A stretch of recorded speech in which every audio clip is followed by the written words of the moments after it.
Let's start off with something easy. Do you still reside in North Carolina? And if so, is that tough with you being in such demand these days? I just had a conversation with some friends of mine about that. Yeah, I still live in North Carolina, but I do so because I don't like the whole industry side of things. I try to stay as far as you gotta kind of trying to balance it, man. Trying to stay away from it as far as possible, and at the same time, being in the industry. So I'm like, North Carolina is a good place for me to raise my family and stuff like that. I just can't see myself being in the mix all the time. Gotcha. At least it still keeps you in close contact with the Justice League members that are still in that area, huh? Right. I mean, we all still live in the area, you know what I'm saying? And, it just works better that way for me, you know what I'm saying? I like doing my work when I have to do work somewhere, and then, and then I come home. Right. It's well known that you got started with Fruity Loops and you turned that into a monster career. What sort of equipment are you working with these days, and how have your methods changed since the beginning? As far as you said my message? Yeah, your methods. Methods or message? Methods.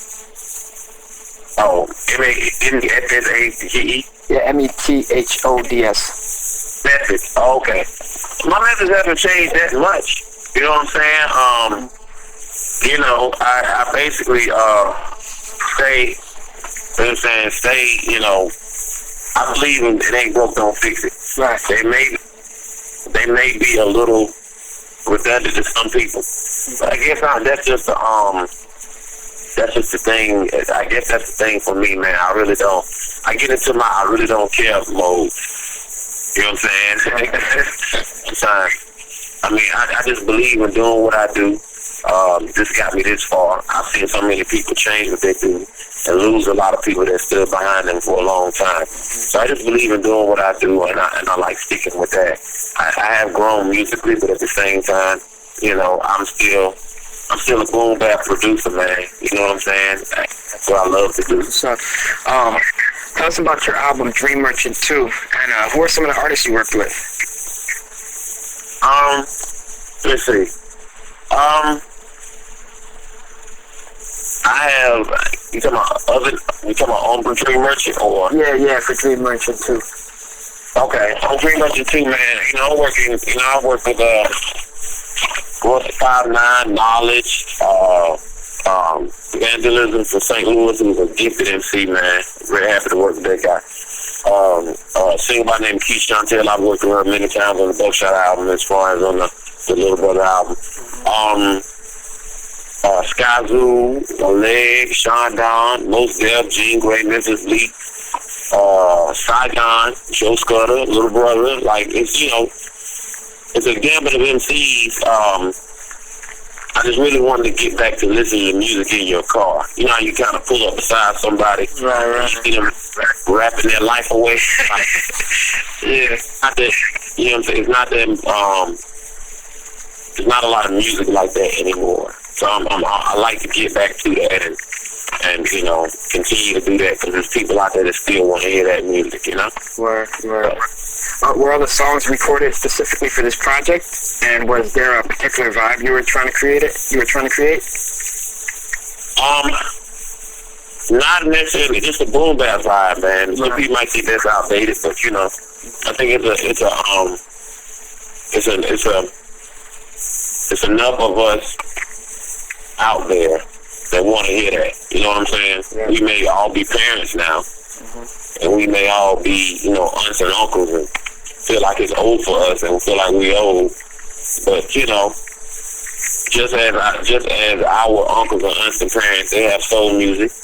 We have a period of rap music that a lot of us don't want to let go. And they may, I think it's definitely that you can have music from that era that sounds current enough, instead of saying it sounds like it's recorded in like 8-bit, you know what I'm saying? Right. Like, music from the era it has feelings. It can have feelings from that era. If recorded correctly, it can be a current place in the marketplace. But it all depends on who you're aiming it to. I definitely aim my music for a certain demographic, and what I mean by demographic, not a race, creed, or color, but necessarily an age of people.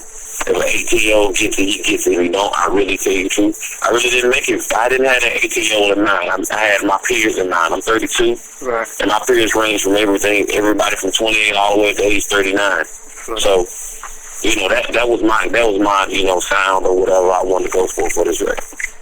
So, now, in the case of Dream Merchant, did you give the artist a selection of beats to pick from, or did you say, like, hey, I want you to get on this track? Like, how closely do you work with the vocalist? That was, Dream Merchant was really the first time I had, other than the Merge records, and that was the Fight sometimes, and the Buckshot records, where I completely said, yo, this is what you're rapping on right here. You know what I'm saying? Right. Which is dope. So I went that way and sent them beats.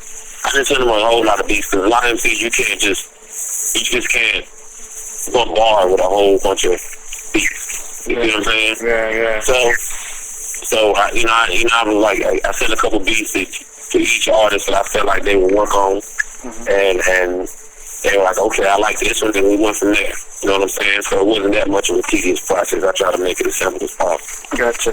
Now, do you have any kind of tour or videos planned to go along with the album? You know what? I don't have there's so many artists, it's kind of hard to do a tour, so to speak. Right. For this particular album. I have, my wife came up with the excellent idea of doing a quote-unquote Knife Wonder All-Stars tour, which was a great idea. But it would be me, Merge, Jeanius, Skyzoo, and Buckshot. Yeah, it's crazy. That would be crazy. That'd be nuts. And I was like, bro, dog, man, that's not like me. You know what I'm saying? Right. I thought that, we would probably do that. But for this album, it'll be kind of tough, man. Now, as far as the video is concerned, I do want to shoot a video for Sunday. The thing about that, it's like, it's getting a little bit too late in the evening for that.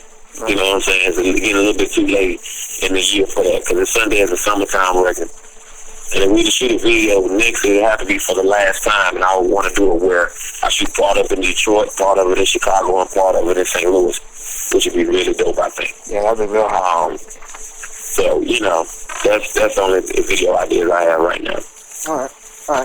We actually just interviewed Median yesterday, and you did some work on his album, Median's Relief. What can fans expect from the finished product?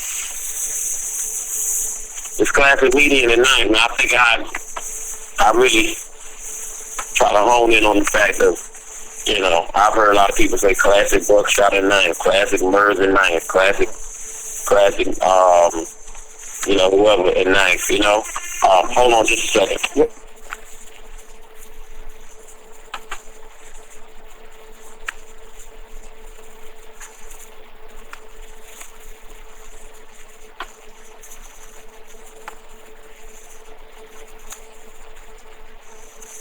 Yes, sir. So, I guess for me and Median, it was the same thing. It was a situation where I was like, classic Median and Knife, and because we got Visionary, we got Comfortable. There's some classic Median and Knife records out there. And we wanted to keep that going, What's the status on the project you did with Jean Grey called Jeanius? Is that still getting an official release? And will it be the version that was leaked out on the net a while back? The Jeanius is still coming out. I think we need to understand that just because it leaks on the net does not mean everybody has it. Right. I learned that a lot. I learned it a lot every day because there's still a generation of folk. Hold on a second, man. Hold on.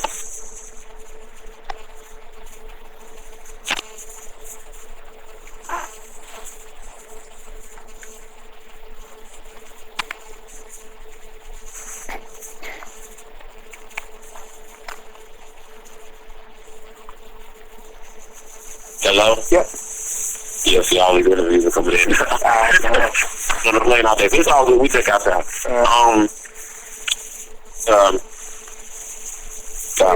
Yeah, you were saying something about that just because it's leaked on the net doesn't mean that everyone has it. Right. Just because it's on the net does not mean, everybody has it. I think we need to understand that everybody is not. I think the net has a situation where it kind of closes, it kind of closes people's eyes a little bit to think these are all the people that exist in the world. You know what I'm saying? Right. Exactly. And Jeans is a situation where, I'm around adults all day who don't have time to be on the net, but they're still hip-hop fans. Right. And they just don't have time to go. They still don't have time to go on the net and look for music. Right. I let them hear a lot of the Gene Gray records. They're like, wow, where can I find this? Well, then you have to go into the whole thing of explaining things on the net. And there's still a generation of people that just don't buy music off the internet. They just leave walking in the store. Mm-hmm. They just don't have anything to walk in the store and buy. So I think hopefully Jeans will change that. And, hopefully Jeans will change that, and we'll see what happens after that. All right. It's supposed to come out on Warner Blacksmith. So. Along with Jean Grey, you've also produced entire projects for Skazoo and Buckshot, to name just a couple. Do you have any more of these collabs coming in the future? Buckshot and I did another record called The Formula. We're done with it. Me and Merz did another one called Sweet Lord. We're done with it. Let's see. Man. That's it for right now. I mean, as far as I basically have those are the only artists I only do whole albums with again. Unless like a legend. It has to be a legend, dog. It has to be a legend for me to do it again like that. I don't think any new rappers I'll do whole records with again, unless, that's out of the stratosphere. You know what I'm saying? Right. So those are the only two that's coming as of now. The Buckshot album, the new Buckshot, the new Merz album, yeah. How did the boot camp / Justice League connection come together? That's always seemed like a pretty unique combo. I got a call from Mr. Walt out of the blue one day. And I don't know how he got my number, but he did. And, it's a freaky thing when you just in the house making beats, man. And you're just starting out and somebody calls your phone and says, what's going on? You know what I'm saying? I speak to Night Wonder, and I'm like, this is he. And they're like, what's going on? It's Mr. Walt. You trying to lose your lunch. You know what I'm saying? And I'm like, what? You know what I'm saying? So, you deal with stuff like that. But that's how it started. I always treat hip-hop, to me, hip-hop was like the Legend of Zelda, man, for me. You meet your different bosses along the way. Right. It's like, he called me, he was like, yeah, you're going to be receiving a call from Fly in the next couple of days. So you're sitting there waiting by the phone. Right. And sure enough, I received a call from Drew. And Drew Rod, and I talked to Drew Rod. After that, I talked to Evil D. And so I was in New York mixing the De La Soul Church record. Right. And Drew came by the studio and brought fellas. And one of the acapellas that he brought, the Buckshot Aaliyah joint. And so that's when I and remixed the joint, So that's how it kind of started. And then they made a trip down to North Carolina, and the rest is history, really. So that's how it started, and hopefully we can keep it going. That's real. You were appointed Artist of Residence at North Carolina Central University. What has that meant to you? It means a lot, man, and it definitely. If you talk to anybody who does hip hop music, it's definitely a situation where we try to create other avenues for ourselves. So that was a situation that I was a college boy. I still am a college boy at heart. And, I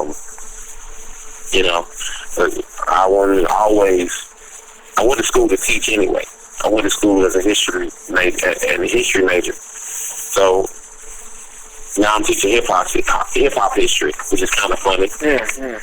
Even finished college, you know, and you know, it's crazy, man, to sit there and talk about what you love all day and get paid for it. It's, you know, I definitely don't take for granted. It's a lot of people who have jobs and hate their job. I love my job. I love it a lot. I DJ, I make beats, and I teach kids about hip hop. Like, who wouldn't want to do that for a living? It was a hard road getting there, but I got there, you know. It means a lot. It really means a lot. Yeah, that's funny you say that, because that actually leads to my next question. Because you actually teach a hip-hop history course. You have to be like the only teacher that has appeared on a Jay-Z album. You know? You gotta be crazy. Like, what's the response from your students? It's kind of crazy. Hold on, one more time. Hold on. Hey, Steph. It's kind of crazy, man. A lot of times there have been a lot of, you know, the dude Q45 on Rap City talks about me a lot. And he says things from time to time. Man, for his business. And I appreciate him for it. And a lot of the kids come to school and they say, yo, I heard your name on Rap City yesterday. Kind of crazy. Right. You know what I'm saying? Which is, you know, for them, you know, it's kind of crazy. Lloyd Banks said, you know, something about me. Mm-hmm. And on Rap City. And they come to school like, yo, I heard your name, and it's still kind of hard. Right. It's kind of hard for them to grasp the fact that, yo, my teacher is a platinum producer. You know what I'm saying? Yeah. It's, I mean, it's kind of hard to see. I mean, could you imagine going to school and going to college, and P. Rock is teaching your class? Yeah. You imagine that? Yeah. I couldn't do that. No, it's like going to gym and Jordan's like your gym teacher. You know what I'm saying? Yeah, it's like that. You know, it's kind of. So any producer from that era was teaching your class, right. You know, who has platinum plaques, and you know, then Mary J. Blige got on TV and said my name, and then I get to school and Mary J. said your name. I can't believe it's talking about you. It's kind of, you know, it's kind of crazy, but it also lets them know that, you know, these people that you watch on TV, these people that you see on Rap City and all this, you know, this and that, these people are not unreachable. Mm-hmm. Put on pants and on just like you, and all this and that, you know. So it kind of works. It's both. It kind of wild, but it also teaches them a lesson about life. Definitely.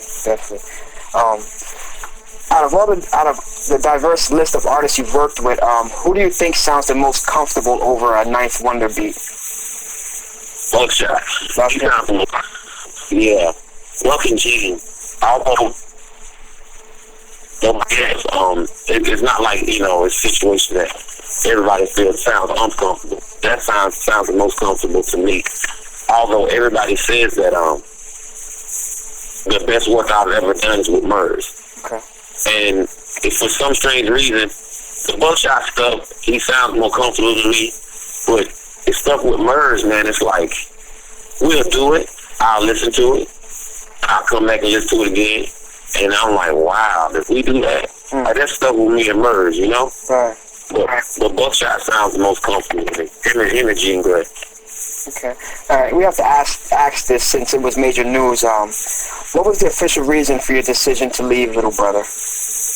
I didn't leave. It was a mutual decision. Okay. And it was a mutual decision, man. We decided to do it, and we're going to keep putting out good music. There you go. All right. Your production actually made it onto the Get Back. Was that from before you parted ways, or will you still do limited work with them in the future? No, I mean, that was before, you know, we decided to go our separate ways, and also have a track on, they have a track on The Merchant, Volume 2. So, you know, it was a situation that, just before that came along, the Beaters, you know, was about 2 years old now, or whatnot, so, you know, that was before we went our separate ways. Okay. All right. Now that the Justice League has turned into a mini dynasty, what other projects will be coming out of the camp in the near future? Oh man, Christ, Sean Bull just recorded an incredible record. I heard that, and Sean Pounds releasing his record, Joe Scudder releasing his record, Joe Remote releasing his record. So hey,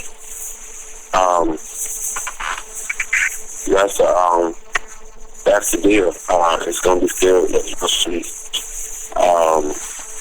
coming out of Hall of Justice. Okay. Well, do you have anything coming out specifically? Or anything? For me? Yeah, in the future. Well, I have I don't come on Hall of Justice or just period. Just period.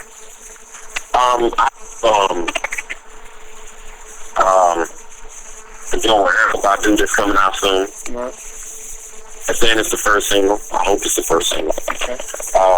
But you put another notch in my belt for, I can honestly say I'm not as, I'm not on everybody's project. Mm-hmm. When I'm on somebody's project, I swing a big bat. You feel me? Right. Like, my list is Jay-Z, Jeanius, Shout, Reggie, Body, I do. Like, I'm blessed to have that. Working with those big names, working with iconic people, and so everybody was a joint I could get heard. And there's a new artist on DTP by the name of Star World, North Carolina, who's an excellent, dope MC, man, very, very original sounding, and he has a lot to say. I think he can really be a game changer because he speaks from the minds of North Carolina folk. Better than I've heard a lot of people do it. Not to say brothers didn't do it, but Small World, he has a way of doing it, man. And so I got a joint him called $1 Billion. Man, but then outside of that is my projects. Now I never start working on my projects like that. Yeah. All right. Is there anything you'd like to add for anybody who's going to read this? Keep supporting, just keep supporting Night One, keep supporting brothers. Just keep supporting good music, man. Don't be afraid to stand up for what you believe in as far as your music. Right. All right, two more quick things before I let you go, Knife, and then I'll let you keep moving. I have to ask you, everyone's curious about Fruity Loops, if you're still working with that, or are you what sort of equipment are you working with these days? The Fruity Loops, man. Keep it real all the way, huh? All the way. Okay. Like, how am I learning other things, man, just because I want to do them, you know what I'm saying? But Fruity is my bread and butter. Mm-hmm. All the Dream Merchant was done on Fruity. So, it's kind of getting old. People talking about Fruity Loops getting old, man. It's like, all right. Now I'm starting to see people say, just because Night One can rock Fruity Loops don't mean you can. First was like Night One can't rock Fruity Loops. You can't be rocking it now. It's like, leave it alone. You know what I'm saying?